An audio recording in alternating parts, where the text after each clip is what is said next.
What's up, guys? Mad Fragger. I am back with another fragrance review video. I found a really good frag at my local rack store, TJ Maxx, recently, and it is Farragamo Bright Leather. It's part of this Farragamo leather line that they have here. That's they've kind of let the Uomo line go, which those are really good fragrances.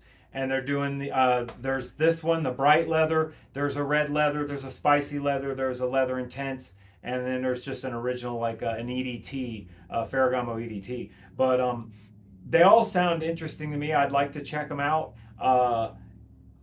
But this one was at my local rack store with a red sticker on it for 20 bucks. So I had to grab it, check it out, see what I think about it, let you guys know if it's one that I think maybe you'd want to pick up.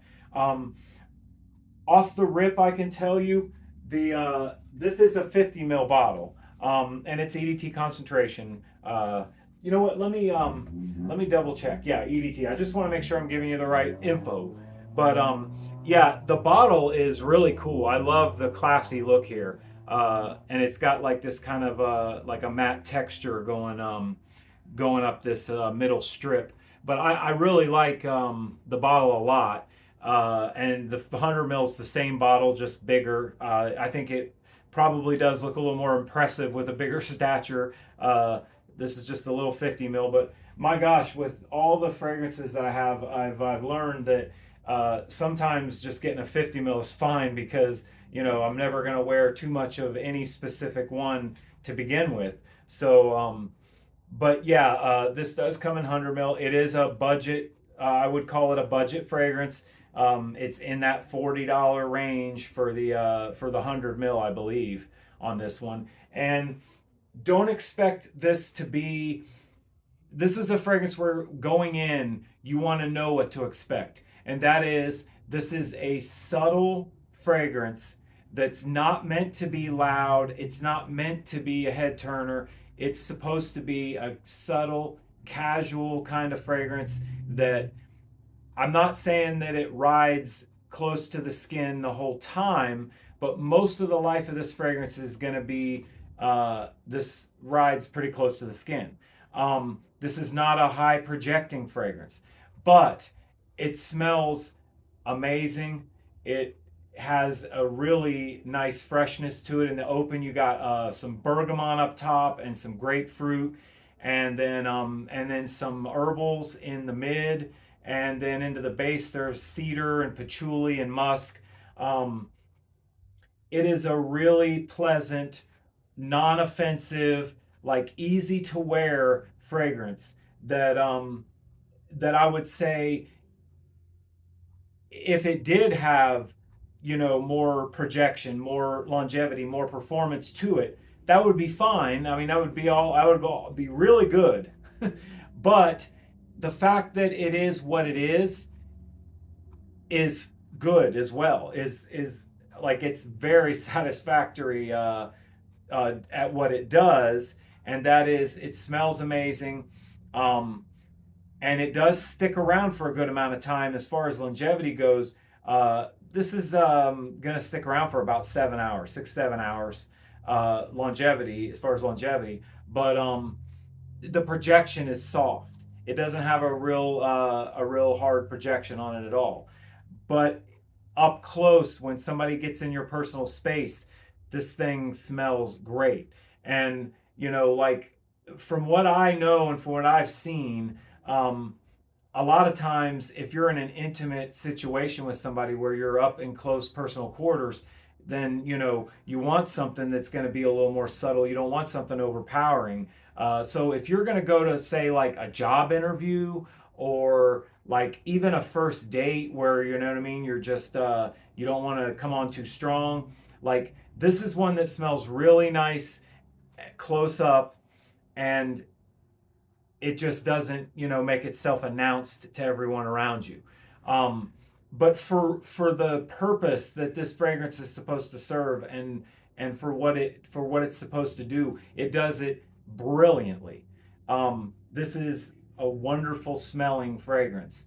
And the one thing I do want to tell you about this though is, and this is in my opinion as always, uh, This to me, you probably saw it in the thumbnail. This smells like Fahrenheit, like Dior Fahrenheit. That's like had a couple little, somebody picked up the hood and made a few changes under there. But it's Dior Fahrenheit ish vibes. Like, the bottle is, again, like I said, the bottle is really nice and feels good in the hand. Even this little 50 mil, I just like the feel of this. The atomizer is a pressurized atomizer, and it's a really good one. Um, and just in the air, when this thing hits the air, if you know what Dior Fahrenheit smells like and you're familiar with that DNA, you'll pick that up here. You're going to get that Fahrenheit kind of vibe. And this is not a bad thing, especially if you're one of the people that, that does like Fahrenheit. But if you're one of those people that is completely against Fahrenheit, like my wife, I can't even wear it around her, hates it. I know there's a lot of people out there that don't care for Dior Fahrenheit. It's a very subjective fragrance that gets a lot of love and hate. But this one is similar to Fahrenheit, but I don't want to kind of get into a headspace where I'm telling you that this is like a dupe or similar to even Fahrenheit. This is not like an alternative. I'm just saying, to me, it has a Fahrenheit kind of vibe going on, and I get that pretty good when I smell this fragrance, and I love it. Um, but as a warning to those of you who don't like the Fahrenheit DNA, who don't like that fragrance, be aware that this does have kind of a vibe like that. The way the leather comes across in this, that smooth kind of suede leather, the way it comes across in here with the other notes gives you that kind of feel of like a light, kind of like the lighter side of Fahrenheit, kind of. Hard to explain really what I'm trying to get across to you guys here, but that's why I said Fahrenheit Lite is the best way that I could think of to describe it. But aside from that, let's put all that nonsense aside about Fahrenheit. This is a great fragrance that smells fantastic and is a very good subtle fragrance for those situations where you don't want to come on too strong. But it does last enough time as far as longevity goes on your skin. Lasts enough time that you can wear it for like a date or a job interview or something like that. It's going to stick around just fine for in that case. So 6 or 7 hours, like I said, and again, if you're going into this fragrance, if you're considering picking this up, go into this fragrance with the mindset that it's not going to be the loudest, strongest fragrance. And if that's the situation that you need a fragrance for, don't pick this one up. Pick up something else. But for those subtle situations, this thing is a subtle giant. Smells fantastic. Doesn't come on too strong. Great fragrance. Farragamo Bright Leather. I like it. I can't wait to try some of the other offerings from this line. I love leather. It's my favorite accord and fragrance. I say that all the time, but it's true. I'm the Mad Fragger. I thank you for joining me for another video. If you haven't subscribed, be cool if you did. Thanks for joining me again. I'll see you next time.